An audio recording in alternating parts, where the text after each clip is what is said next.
Hi, everyone. I'm Ariana Rabinovich, your co-host today for Yoga Research and Beyond. I'm a yoga teacher, strength trainer, co-founder of New York Stretch, and founder of Yoga Research and Beyond. Very happy to be doing this 66th episode with you today. And here's Jules. Hi, I'm Jules Mitchell, and I teach biomechanics and anatomy and research literacy to yoga teachers. Most of my work is thought-provoking and comes in the form of continuing ed and advanced teacher training. So I'm excited to dive into the paper. Tell us about it, Ariana. Yes. What are we talking about today? This is a paper on Yin Yoga. It's from 2024, March of 2024. Frontiers in Psychiatry is the journal. It's an open access paper, which means that you can access the entire paper online and read the whole thing. You don't have to pay for it. The title is The Effect of Yin Yoga Intervention on State and Trait Anxiety During the COVID-19 Pandemic. The first author is Christine Sommer. There are 5 other authors on there. And this is, they're looking at how Yin Yoga affects these 2 types of anxiety. And it's just Yin Yoga that they're looking at. They don't have a control group. There's nothing to compare it to.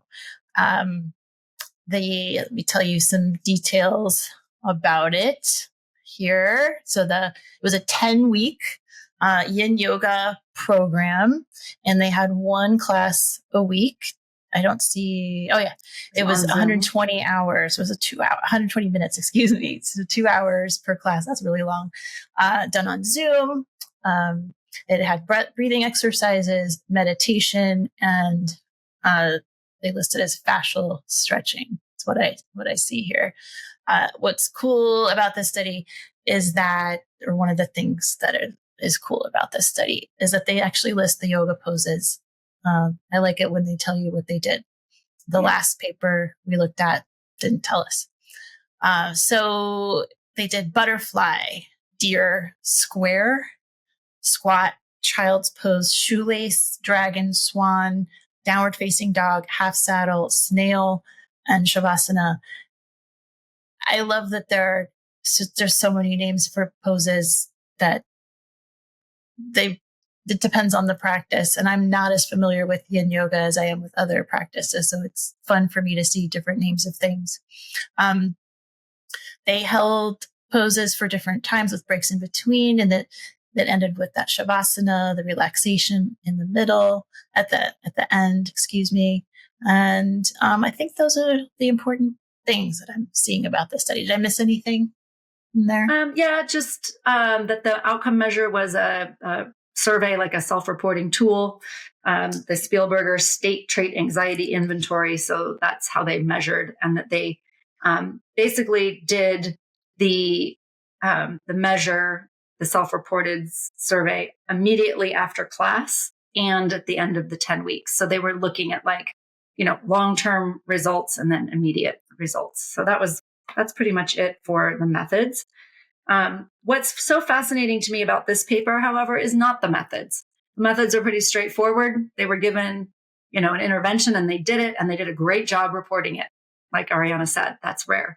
What I found cool about this paper, and why I thought we should discuss it, is because I think a lot of people get really hung up on the results, of a study to prove an idea. And sometimes I read studies for education. I like to read the introduction of a study. Sometimes I think introductions of study have huge biases, but sometimes they just give you some really good foundational knowledge. And so for me, when I talk about Yin Yoga, I talk about tissue mechanics, because that's what I do, right? So I'm talking about what the adaptations are to your tendons and your ligaments, and I'm talking about all that stuff. I'm not talking about anxiety. I don't teach in the psychology framework. That's just not my area. So I really liked this study because it really talked about Yin Yoga from that perspective. And they gave some really good standard definitions of psychological, terms that I didn't know. So like, I would rather, to be honest, go to a research paper like this, where they are citing other studies that have defined things in this way, than going to, WebMD for my definitions. Honestly, that's one of my favorite things, is going to a study. So just the very first sentence, they talked about, anxiety being characterized by increased arousal expectancy, autonomic and neuroendocrine activation, and specific behavior patterns. And then there was a link to a study that I could go read more about. So I had a really nice time reading that. There were a lot of other like tips for kind of non-psychology professionals in there. And then they went on to say that, anxiety today is more common because of our lifestyles, which is we understand that. I was like, okay, that checks, my understanding. And then they talked about how anxiety during COVID was also heightened, and that checks a lot of boxes as well. So, okay, I felt like I had a really good basis moving into the paper just by the first couple paragraphs. They also talked about how yoga is a good non-pharmacological intervention. And I want to stop and highlight that, because that is why yoga gets so much attention in the research lately, because we're looking for non-pharmacological interventions. So what could those be? Yoga is one of them. Exercise. You'll see a lot of papers comparing yoga to exercise or yoga to walking. I've participated in some of those on the effects of grief. So that's the incentive for this. Why is that important? Again, we want to understand what are the trends in research, what is being studied, and why. And that's a positive thing that we're looking at non-pharmacological interventions. So then they went on to actually differentiate two types of anxiety, which I had never heard. They called it two types: state anxiety and trait anxiety. State anxiety being a temporary reaction. So a temporary reaction to an adverse event. It's a transient experience and can be more intense. Versus trait anxiety is just more of like a feature of your personality. So it's more constant. And I'm sure if, the psychologists are listening, they're like, duh, but to me, it was educational. Had you heard of those before, Ariana? I had heard of them, but not enough I couldn't explain it to someone. So it was good to really see the definitions laid out more clearly. Yeah. Yeah. And then we get to the yoga definitions, and I had the opposite experience because yoga is my realm. And so every time I read one of these papers and I read the introduction and they talk about what yoga is, I'm like, what a horrible definition of yoga.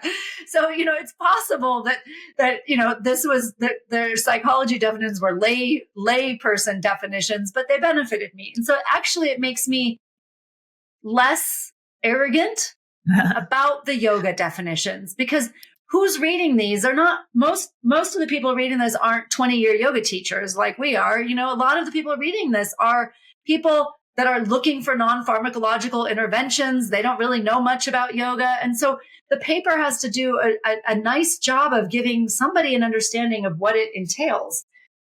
So their yoga description, they specifically compared yin to hatha, right? So they said that yin is more meditative, it's slower, it's calmer, and it's more mindful than hatha. That was how they described yin. Again, as someone who has been to a lot of yin classes at a studio, those are all true. Those are all good explanations, but there's also a lot more that I might say. And especially if you're a yin teacher, there's a way more that you might say, but that's okay. Again, imagine that the person reading this isn't in the weeds of teaching yoga. That's a helpful description for them. So it just makes sense that they wouldn't know what the hatha yoga is. Like if they're saying they're comparing it, it's more than the hatha, but they probably don't know what the hatha is. Yeah. Yes. I mean, they were just saying that it's basically, I think they were just saying it's like a calmer version of yoga than what they might perceive. I think that's kind of there. Not the power yoga. Try to describe hatha yoga. That's also complicated. Yeah. That could be its own paper. That's so I think what they're getting at is like what you perceive yoga to be, as a non-yoga person. And then there's this kind of calmer, slower, more mindful version. So I wasn't upset about it. Go ahead. I just want to say, I didn't read this paper in depth, but I'm surprised that they didn't describe the yoga well. Cause I feel like when I see descriptions of yoga, papers have gotten really good at going into just a really brief history of what the yoga in general is. So I'm surprised that they didn't do that here. Let's in the future review one of those. I think that would be good because I don't see it very often. I see a lot of it's 1,000-year-old practice and it follows the 8 limbs and, very brief, again, if you don't know what the 8 limbs are, it doesn't tell you much, but let's look at one in the future. Yeah. Bookmark.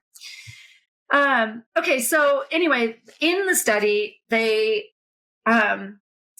was done on Zoom. Like you said, it was women ages 22 to 55.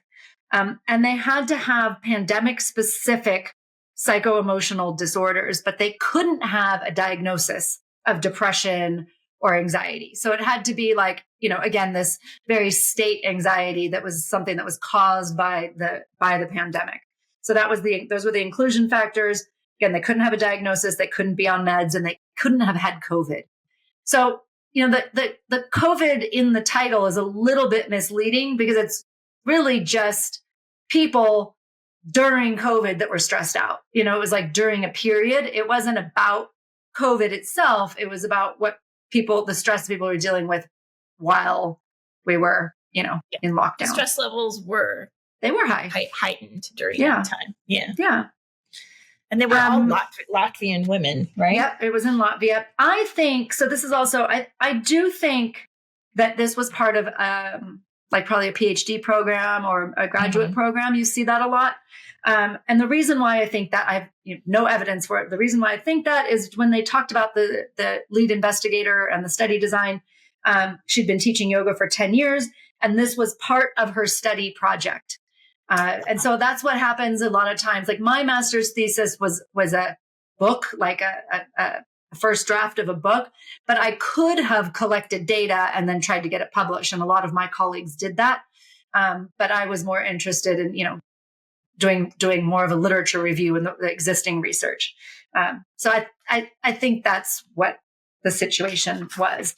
And also probably, imagine you're finishing your graduate program during COVID. There's not much you can do other than deliver yoga online, so that's probably what happened. Which is great. Congratulations on getting a publication, if that's the case, if I'm correct there. They did the survey before and after class, and then again at the end of the trial, like I'd mentioned. Let's see. I don't want to get too hung up on the rest. I just want to say, let's quickly jump to the end on the results. Both state and trait anxiety were significantly reduced. Those were the results. So what does that mean? They used p-value here. And I'm going to do my best. I'm not a statistician, but I will do my best to give kind of lay interpretations of the statistics throughout the series for the future, and I'll learn more as I need to. But basically what the p-value means is that if they pulled a similar group of a similar size and did the study again, they would get similar results. The likelihood that this is repeatable, the likelihood that these results were not by chance, is statistically significant. I'm assuming they had a 0.05 p-value. That's the standard, but I didn't look. They just said it was just significantly reduced. So that's what that means. So Yin Yoga reduces anxiety. Be careful though, because I think that's the conclusion that people want to make. And that's too general. In order to know if Yin Yoga reduces anxiety, we would need to study everybody. We can't study everybody, so we have to study sample sizes. And then we have to study another sample size and make sure it's, repeatable. And that's why it's great that Ariana read all the poses, because with the time frames, because you can repeat the study because you know what poses they did. That being said, could potentially Yin Yoga have benefits for people with anxiety? Absolutely. But the paper doesn't say that Yin is exclusively the non-pharmacological intervention that is going to reduce anxiety. They didn't compare it to anything. What if they compared it to walking? Then we could have used effect size to see which one had a bigger improvement, but they didn't. We just know it did. Maybe I'm a huge fiction reader, like that. I can escape the world. In fact, when COVID happened, I like pulled all my favorite books off the shelf and reread them. So maybe yoga versus reading fiction or playing tennis, right? Or here's a big one. What about cooking sourdough? Wasn't that a big thing during the pandemic? Like, but I can say that cooking sourdough was not a stress reliever. It was not a stress reliever. Okay. Are you a baker? I'm not a baker. Okay. No. But for some people, maybe. Anyway, that's the point, is that it's a nice paper. It tells us some stuff. But I think what happens is we see papers like this on social media and everybody starts sharing it saying, look, Yin Yoga reduces anxiety. And it's just too large of a leap as a conclusion. 100%. Yeah. Then that's totally what would happen with a paper. But at least the title doesn't say, agreed. Yin Yoga reduces anxiety. It just says talks about the effects in the title, which I appreciate. Yeah. I agree. I appreciate that. Yeah. So anyway, that's all I really wanted to talk about with this paper. I thought it was fun to dive into the introduction and see how research can be an educational tool without getting hung up on what it all means. Yeah. And I want to say that, like, talking about papers like this, we've talked about statistics in previous episodes. I don't know what to do with the statistics, but hearing you again talk about how effect size can be used with the p-value, it, like, even though I've learned these things before, hearing you talk about it in this way, it like sinks in a different way. So I'm like, oh yeah, it just helps. It clarifies. It's cool. Perfect. That's all I want it to do. Reading research is a skill. One of the things I say in all my marketing is you learn in layers. You don't learn statistics by memorizing what the p-value is. You learn statistics by applying it and thinking about it and looking at it in examples. And you don't need to be able to repeat it, but you start to understand it better. So that's all I really want to do in this series, is just talk about research so that everybody feels more equipped to read papers themselves. Yeah. Glad it's helping. See you next time. Yeah.